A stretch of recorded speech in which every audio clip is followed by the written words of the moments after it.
ಮನೆ ನೆಲ ಒರೆಸುವ ನೀರಿಗೆ ಈ ಜಾದು ಪುಡಿಯನ್ನು ಹಾಕಿದರೆ ನೀವು ಶಾಕ್ ಆಗ್ತೀರಿ.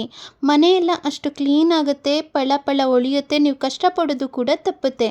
ನಮಸ್ಕಾರ ಎಲ್ರಿಗೂ, ಇವತ್ತಿನ ವಿಡಿಯೋಗೆ ಸ್ವಾಗತ. ಮೊದಲನೆಯ ಟಿಪ್ ನೋಡಿ, ಈ ರೀತಿ ಸಾಮಾನ್ಯವಾಗಿ ಲೆಗ್ಗಿನ್ಸ್ ಪ್ಯಾಂಟ್ಗಳೇ ಆಗಲಿ ಅಥವಾ ಪ್ಲಾಜೋ ಪ್ಯಾಂಟ್ಗಳೇ ಆಗಲಿ, ಎಲಾಸ್ಟಿಕ್ ಅನ್ನೋದು ಸಡ್ಲ ಆಗಿಬಿಟ್ಟಿದೆ, ಎಲಾಸ್ಟಿಕ್ ಹಾಳಾಗಿದೆ. ಆದರೆ ಪ್ಯಾಂಟ್ ಬಟ್ಟೆ ಎಲ್ಲ ಚೆನ್ನಾಗಿದೆ ಅಂತಂದರೆ ಪ್ಯಾಂಟ್ನ ಮುಂಭಾಗದಲ್ಲಿ ನೋಡಿ ಈ ರೀತಿ ಚಿಕ್ಕದಾಗಿ ರಂಧ್ರವನ್ನು ಮಾಡ್ಕೊಳ್ಳಿ.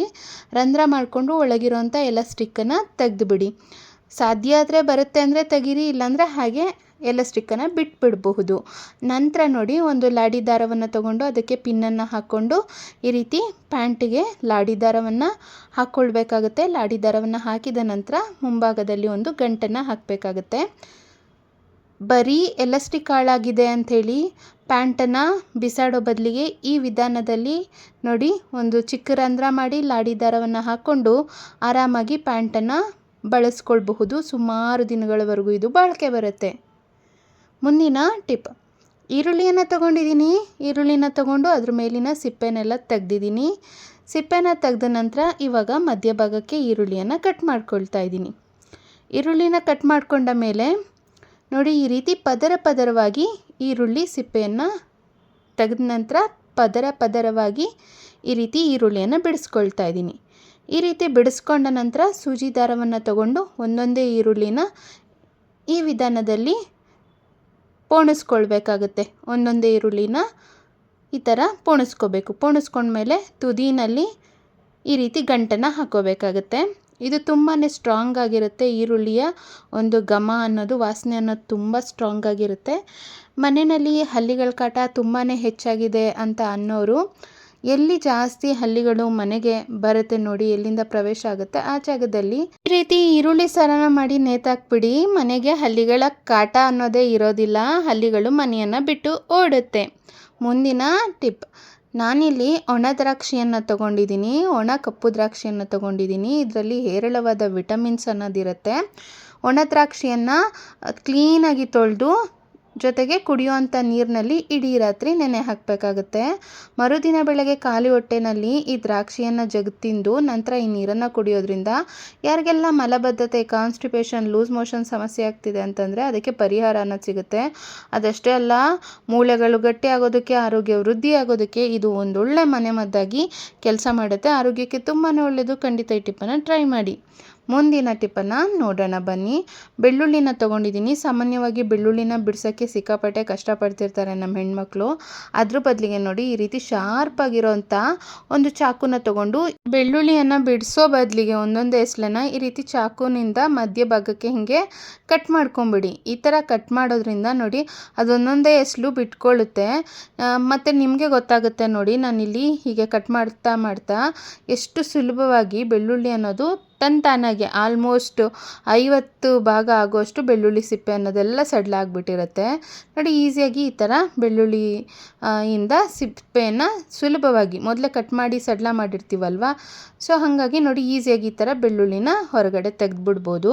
ಕೆಲವು ಹೆಣ್ಮಕ್ಳಿಗೆ ಬೆಳ್ಳುಳ್ಳಿ ಸಿಪ್ಪೆ ತೆಗೆದು ಕೈ ಉಗುರೆಲ್ಲ ನೋವು ಬಂದುಬಿಡುತ್ತೆ. ಆ ಥರ ಆಗಬಾರ್ದು ಅಂದರೆ ಸುಲಭವಾಗಿ ಈ ಥರ ಬೆಳ್ಳುಳ್ಳಿನ ಕಟ್ ಮಾಡಿ ತೆಗೀರಿ. ಈ ಒಂದು ಟಿಪ್ ಇಷ್ಟ ಆದರೆ ಲೈಕನ್ನು ನೀಡಿ. ಇವಾಗ ಮಾವಿನ ಹಣ್ಣಿನ ಸೀಸನ್ನು. ಸಾಮಾನ್ಯವಾಗಿ ಮಾವಿನಕಾಯಿ ಸಿಪ್ಪೆನ ತೆಗೆದ್ಬಿಟ್ಟು ಮಾವಿನಕಾಯಿಂದ ಮಾವಿನಕಾಯಿ ಚಿತ್ರಾನ್ನ, ಮಾವಿನಕಾಯಿ ತೊಕ್ಕು, ಈ ಥರವಾದ ರೆಸಿಪಿನ ಮಾಡ್ತೀವಿ. ಆದರೆ ಈ ಸಿಪ್ಪೆಯಿಂದ ಕೂಡ ನಾವು ರೆಸಿಪಿ ಮಾಡ್ಬೋದು. ಗೊತ್ತಾ ನಿಮಗೆ? ಆರೋಗ್ಯಕ್ಕೆ ತುಂಬಾ ಒಳ್ಳೆಯದು. ಹೆಣ್ಮಕ್ಳಿಗೂ ಕೂಡ ಅಷ್ಟೇ. ಈ ಸಿಪ್ಪೆಯಿಂದ ಸಾಕಷ್ಟು ಬೆನಿಫಿಟ್ಸ್ ಅನ್ನೋದು ಸಿಗುತ್ತೆ. ತುಂಬಾ ಹೆಲ್ತ್ ಬೆನಿಫಿಟ್ಸ್ ಇರೋವಂಥ ಮಾವಿನಕಾಯಿ ಸಿಪ್ಪೆನ ನಾವು ಯಾಕೆ ಬಿಸಾಕಬೇಕು? ಹಾಗಿದ್ರೆ ಮಾವಿನಕಾಯಿ ಸಿಪ್ಪೆನ ಬಳಸಿ ಯಾವ ರೆಸಿಪಿ ಮಾಡಬಹುದು ಅಂತ ಈಗ ನೋಡೋಣ ಬನ್ನಿ. ನಾನೀಗ ಒಂದು ಚಿಕ್ಕದಾಗಿರೋವಂಥ ಒಂದು ಬ್ಲೆಂಡರ್ ಜಾರ್ನ ತೊಗೊಂಡಿದ್ದೀನಿ. ಅದಕ್ಕೆ ಮಾವಿನಕಾಯಿ ಸಿಪ್ಪೆನ ಕ್ಲೀನಾಗಿ ತೊಳ್ಕೊಂಡು ಸಿಪ್ಪೆಯನ್ನು ಜಾರ್ಗೆ ಹಾಕ್ಕೊಳ್ತಾ ಇದ್ದೀನಿ. ಸಿಪ್ಪೆನ ಹಾಕಿದ ನಂತರ ಮಾವಿನಕಾಯಿ ಸಿಪ್ಪೆನ ಹಾಕಿದ್ಮೇಲೆ ಇದ್ರ ಜೊತೆಗೆ ಒಂದು 5ರಿಂದ 6 ಬೆಳ್ಳುಳ್ಳಿಯನ್ನು ಹಾಕ್ಕೊಳ್ತಾ ಇದ್ದೀನಿ. ಮತ್ತು ಸ್ವಲ್ಪ ಒಂದು ಅರ್ಧ ಚಿಕ್ಕ ಈರುಳ್ಳಿನ ಕಟ್ ಮಾಡಿ ಹಾಕ್ಕೊಂಡಿದ್ದೀನಿ. ಈಗ ಇದ್ರ ಜೊತೆಗೆ ಒಂದು ಸ್ವಲ್ಪ ತೆಂಗಿನಕಾಯಿ ತುರಿ ಕೂಡ ಹಾಕ್ಕೊಳ್ತಾ ಇದ್ದೀನಿ. 2ರಿಂದ 3 ಹಸಿರು ಮೆಣಸಿನ್ಕಾಯಿ, ಸ್ವಲ್ಪ ಕೊತ್ತಂಬರಿ ಸೊಪ್ಪನ್ನು ಕೂಡ ಹಾಕ್ಕೊಳ್ಬೇಕು. ಕೊತ್ತಂಬರಿ ಸೊಪ್ಪನ್ನು ಹಾಕಿದ್ಮೇಲೆ ಈಗ ರುಚಿಗೆ ತಕ್ಕಷ್ಟು ಉಪ್ಪನ್ನು ಹಾಕ್ಕೊಳ್ತಾ ಇದ್ದೀನಿ. ಸ್ವಲ್ಪ ನೀರನ್ನು ಕೂಡ ಸೇರಿಸ್ಕೋಬೇಕಾಗುತ್ತೆ, ಜಾಸ್ತಿ ಅಲ್ಲ, ಸ್ವಲ್ಪ ಪ್ರಮಾಣದಲ್ಲಿ ನೀರನ್ನು ಹಾಕ್ಕೊಂಡು ಇದನ್ನು ಈಗ ರುಬ್ಕೋಬೇಕಾಗುತ್ತೆ. ತರಿಯಾಗಿ ರುಬ್ಕೋಬೇಕು, ತುಂಬ ನುಣ್ಣಗೂ ಬೇಡ ಮತ್ತು ತುಂಬ ತರಿಯಾಗೂ ಬೇಡ, ಮೀಡಿಯಮ್ ಆಗಿರಬೇಕು. ನೋಡಿ ಇವಾಗ ಇದನ್ನು ರುಬ್ಕೊಂಡಿದ್ದಾಗಿದೆ. ಚಟ್ನಿ, ಮಾವಿನಕಾಯಿ ಸಿಪ್ಪೆಯ ಚಟ್ನಿ ರೆಸಿಪಿ ಸಿದ್ಧವಾಗಿದೆ. ನೋಡಿ ಎಷ್ಟು ಕಲರ್ಫುಲ್ಲಾಗಿ ಎಷ್ಟು ಚೆನ್ನಾಗಿ ಕಾಣಿಸ್ತಾ ಇದೆ ಅಂತೇಳಿ ನೀವೇ ಇಲ್ಲಿ ನೋಡ್ತಾ ಇರ್ಬೋದು. ನೋಡೋದಕ್ಕಷ್ಟೇ ಕಲರ್ಫುಲ್ ಅಲ್ಲ, ಆರೋಗ್ಯಕ್ಕೂ ಕೂಡ ತುಂಬಾ ಒಳ್ಳೆಯದು. ಹೆಲ್ತ್ ಬೆನಿಫಿಟ್ಸ್ ತುಂಬಾ ಇದೆ ಇದರಿಂದ. ಸೊ ಖಂಡಿತ ನೀವು ಇದನ್ನು ಟ್ರೈ ಮಾಡಿ. ಮಾವಿನಕಾಯಿ ಸಿಪ್ಪೆಯಿಂದ ಮಾಡಿರೋದು ಕಹಿ ಇರುತ್ತೆ, ಒಗ್ರಿಗ್ರಿ ಇರುತ್ತೆ, ಏನೂ ಇಲ್ಲ, ತುಂಬ ಚೆನ್ನಾಗಿರುತ್ತೆ. ಇದಕ್ಕೆ ಫೈನಲಾಗಿ ನೀವು ಬೇಕಂದರೆ ಹಾಗೆ ತಿನ್ಬೋದು, ಇಲ್ಲ ಅಂತಂದರೆ ಇದಕ್ಕೆ ಒಂದು ಲೈಟಾಗಿ ಒಂದು ಸ್ವಲ್ಪ ಎಣ್ಣೆ, ಸಾಸಿವೆ ಮತ್ತು ಕರಿಬೇವಿನ ಸೊಪ್ಪನ್ನು ಹಾಕ್ಬಿಟ್ಟು ಹಿಂಗನ್ನು ಹಾಕಿ ಒಂದು ಒಗ್ಗರಣೆ ಕೊಟ್ಬಿಟ್ರೆ ರುಚಿ ಇನ್ನೂ ಹೆಚ್ಚಾಗಿರುತ್ತೆ, ಸಖತ್ತಾಗಿರುತ್ತೆ.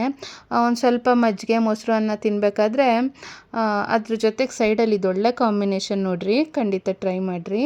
ಇದು ಎಲ್ರಿಗೂ ಉಪಯೋಗ ಆಗೋವಂಥ ಟಿಪ್. ಖಂಡಿತ ಈ ವಿಡಿಯೋನ ಎಲ್ಲೂ ಕೂಡ ಸ್ಕಿಪ್ ಮಾಡೋಕ್ಕೆ ಹೋಗಲೇಬೇಡ್ರಿ, ತುಂಬಾ ಉಪಯೋಗಕ್ಕೆ ಬರುತ್ತೆ ಎಲ್ರಿಗೂ. ನಾನಿಲ್ಲಿ ತಗೊಳ್ತಾ ಇದ್ದೀನಿ 3 ನಫ್ತಲಿನ್ ಬಾಲ್ಗಳನ್ನು.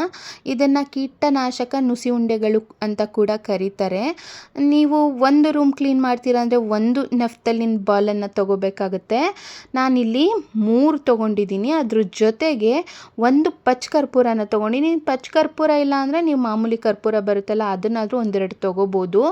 ಅದನ್ನು ಸೇರಿಸ್ಕೊಂಡು ಇವಾಗ ನೋಡಿ ನುಣ್ಣಗೆ ಇದನ್ನು ಕುಟ್ಟಿ ಪುಡಿಯನ್ನು ಮಾಡ್ಕೊಳ್ತಾ ಇದ್ದೀನಿ. ತುಂಬಾ ಸ್ಟ್ರಾಂಗ್ ಆಗಿರುತ್ತೆ ನೋಡಿರಿ. ಈ ಪುಡಿ ಅನ್ನೋದು ಜಾದು ಪುಡಿ ಅಂತಲೇ ಹೇಳ್ಬೋದು. ಹೆಸರಲ್ಲೇ ಇರೋ ಹಾಗೆ ಇದು ಕೀಟನಾಶಕ ನುಸಿ ಉಂಡೆ. ಮನೆಯಲ್ಲಿ ನೋಡಿ ಜಿರಳೆಗಳ ಕಾಟ ತುಂಬಾ ಹೆಚ್ಚಾಗಿದೆ, ಸೊಳ್ಳೆಗಳ ಕಾಟ ಹೆಚ್ಚಾಗಿದೆ, ಅಥವಾ ಹಲ್ಲಿಗಳ ಕಾಟ ಹೆಚ್ಚಾಗಿದೆ ಅಂತಂದರೆ ನೀವು ಮನೆಯನ್ನೆಲ್ಲ ಒರೆಸ್ಬೇಕಾದ್ರೆ ವಾರಕ್ಕೊಮ್ಮೆ ಇದೊಂದು ಜಾದು ಪುಡಿಯನ್ನು ಹಾಕ್ಬಿಡಿ. ಮನೆಯಲ್ಲಿ ಒಂದೇ ಒಂದು ಜಿರಳೆ ಇರಲ್ಲ, ಒಂದು ಸೊಳ್ಳೆ ಆಗಲಿ ಹಲ್ಲಿಗಳಾಗಲಿ ಯಾವುದು ಕೂಡ ಇರಲ್ಲ, ಯಾವುದೇ ರೀತಿಯ ಕೀಟಗಳು ಮನೆಗೆ ಬರೋದೇ ಇಲ್ಲ. ಈಗ ಈ ಪುಡಿಯನ್ನು ಮನೆಯನ್ನೆಲ್ಲ ಒರೆಸೋ ನೀರಿಗೆ ಹಾಕಿದ್ದೀನಿ. ಅದ್ರ ಜೊತೆಗೆ ಸ್ವಲ್ಪ ಶಾಂಪೂನ ಹಾಕಿದ್ದೀನಿ. ಶಾಂಪೂನ ಹಾಕಿದ್ಮೇಲೆ ನೋಡಿ ಇದನ್ನು ಚೆನ್ನಾಗಿ ಈ ಗೋಡೆನೆಲ್ಲ ಕ್ಲೀನ್ ಮಾಡ್ತೀವಲ್ವ ಧೂಳು ತೆಗಿಯೋದಕ್ಕೆ, ಆ ಒಂದು ಕೋಲನ್ನು ತೊಗೊಂಡು ಈ ಥರ ಚೆನ್ನಾಗಿ ಮಿಕ್ಸ್ ಮಾಡ್ಕೊಂಡಿದ್ದೀನಿ. ಇವಾಗ ಒಂದು ಬ್ಯಾಗನ್ನು, ತೆಳುವಾದ ಬ್ಯಾಗ್ ಬರುತ್ತಲ್ವ, ಆ ಬಟ್ಟೆನ ತೊಗೊಂಡು ಇದರಲ್ಲಿ ಈ ನೀರಿನಲ್ಲಿ ಡಿಪ್ ಮಾಡಿದ್ದೀನಿ.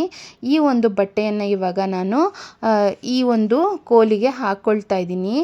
ಇದನ್ನು ಏನಕ್ಕೆ ಬಳಸ್ಬೋದು, ಮನೆಯನ್ನೆಲ್ಲ ಒರೆಸೋಂಥ ನೀರನ್ನು ನಾವು ಮೊದಲು ಈ ವಿಧಾನದಲ್ಲಿ ಮನೆಯನ್ನೆಲ್ಲ ಕ್ಲೀನ್ ಮಾಡ್ಕೊಂಡ್ರೆ ಸಾಕ, ಮೇಲೆ ಕ್ಲೀನ್ ಮಾಡೋದು, ಮನೆ ಸಂಪೂರ್ಣ ಕ್ಲೀನ್ ಮಾಡೋದು ಕೂಡ ಮುಖ್ಯ ಆಗುತ್ತಲ್ವ. ತಿಂಗಳಿಗೊಮ್ಮೆ ನೀವು ಈ ಒಂದು ಟಿಪ್ಪನ್ನು ಟ್ರೈ ಮಾಡಿರಿ. ಕೆಲವರ ಮನೆಯಲ್ಲಿ ವಿಪರೀತ ಜೇಡ ಕಟ್ತಾನೆ ಇರುತ್ತೆ, ಎಷ್ಟು ಕ್ಲೀನ್ ಮಾಡಿದ್ರು ಮತ್ತೆ ಜೇಡ ಕಟ್ಟುತ್ತೆ. ನಾವು ಅದೇ ಥರ ಬಿಡೋದು ಅದು ಒಳ್ಳೆಯದು ಅಲ್ಲ ಮನೆಗೆ, ಯಾಕಂದರೆ ನೆಗೆಟಿವ್ ಎನರ್ಜಿ ಅನ್ನೋದು ಬರುತ್ತೆ. ಸೊ ಹಾಗಾಗಿ ಮನೆಯಲ್ಲಿ ಜೇಡ ಕಟ್ಟದೇ ಇರೋ ರೀತಿ ನೋಡ್ಕೋಬೇಕು ಆದಷ್ಟು.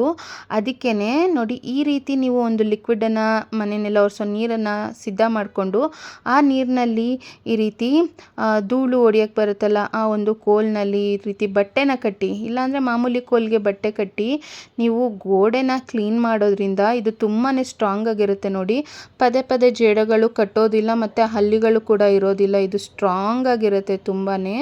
ಇವಾಗ ಅದೇ ಒಂದು ನೀರಿನಲ್ಲಿ ನೋಡಿ ನಾನು ಮಾಪನ್ನು ಹದ್ದಿ ಈಗ ಮನೆ ನೆಲವನ್ನು ಕೂಡ ಒರೆಸಿ ತೋರಿಸ್ತೀನಿ. ನೋಡಿ ಎಷ್ಟು ಚೆನ್ನಾಗಿ ಸ್ಟ್ರಾಂಗ್ ಆಗಿರುತ್ತೆ ಅಂದರೆ ಈ ಒಂದು ನೀರು ತುಂಬ ಚೆನ್ನಾಗಿ ಸ್ಟ್ರಾಂಗ್ ಆಗಿರೋವಂಥ ಪುಡಿ ಹಾಕಿದ್ದೀವಲ್ವೇನ್ರಿ, ಹಾಗಾಗಿ ತುಂಬ ಸ್ಟ್ರಾಂಗಾಗಿ ನೆಲನೂ ಕೂಡ ಕ್ಲೀನ್ ಮಾಡಿಬಿಡುತ್ತೆ. ಇದು ಕೇವಲ ಕೀಟಗಳನ್ನು ಮನೆಯಿಂದ ದೂರ ಇರೋದು ಅಷ್ಟೇ ಅಲ್ಲ, ಇದು ತುಂಬ ಚೆನ್ನಾಗಿ ನೆಲ ಕೂಡ ಪಳ ಹೊಳೆಯೋ ರೀತಿ, ಶೈನಿಂಗ್ ಬರೋ ರೀತಿ ಮಾಡುತ್ತೆ.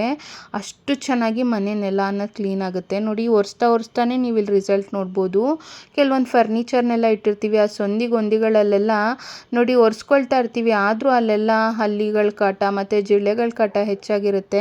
ಈ ರೀತಿ ನೀವು ನೀರನ್ನು ಸಿದ್ಧ ಮಾಡಿಕೊಂಡು ವಾರಕ್ಕೊಮ್ಮೆ ಒರೆಸಿ, ಅಂದರೆ ಪ್ರತಿದಿನ ಮಾಮೂಲಿ ನೀರಿನಲ್ಲಿ ನೀವು ಒರೆಸಿದ್ರು ವಾರಕ್ಕೊಮ್ಮೆ ಈ ಪುಡಿಯನ್ನು ಹಾಕಿ ಮನೆಯನ್ನೆಲ್ಲ ಒರೆಸಿ, ನೆಲ ಕೂಡ ಪಳ ಉಳಿಯುತ್ತೆ. ಅದ್ರ ಜೊತೆಗೆ ಹಲ್ಲಿ, ಜಿರಳೆ ಮತ್ತು ಜೇಡಗಳು, ಯಾವ ಒಂದು ಕೀಟಾಣುಗಳ ಕಾಟ ಕೂಡ ನಿಮಗೆ ಇರಲ್ಲ. ಅಷ್ಟು ಚೆನ್ನಾಗಿ ಮನೆ ಕ್ಲೀನಾಗಿರುತ್ತೆ. ಅಂದಾಗೆ ಈ ಪುಡಿಯನ್ನು ಕುಟ್ಕೊಂಡಿರ್ತೀವಲ್ಲ, ಆ ಬಟ್ಟೆನೇ ಆಗಲಿ ಆ ಬ್ಯಾಗನ್ನೇ ಆಗಲಿ ತುಂಬ ಸ್ಟ್ರಾಂಗ್ ಇರುತ್ತಲ್ವ, ಇದನ್ನು ಮಡಚ್ಬಿಟ್ಟು ಬಟ್ಟೆ ಇಡೋ ಅಂಥ ಕಬೋರ್ಡ್ನಲ್ಲಿ ಇಡ್ರಿ. ಅಲ್ಲೂ ಕೂಡ ಜಿರಳೆಗಳ ಕಾಟ ಅನ್ನೋದು ಇರೋದಿಲ್ಲ. ಈ ಒಂದು ವಿಡಿಯೋ ಇಷ್ಟ ಆಗಿರೋ ಲೈಕ್ ಕೊಟ್ಟು ಶೇರ್ ಮಾಡಿ. ಯಾವ ಟಿಪ್ ಇಷ್ಟ ಆಯಿತು ಅಂತೇಳಿ ಕಮೆಂಟ್ ಮೂಲಕ ಬರೆದು ತಿಳಿಸಿ. ಧನ್ಯವಾದಗಳು.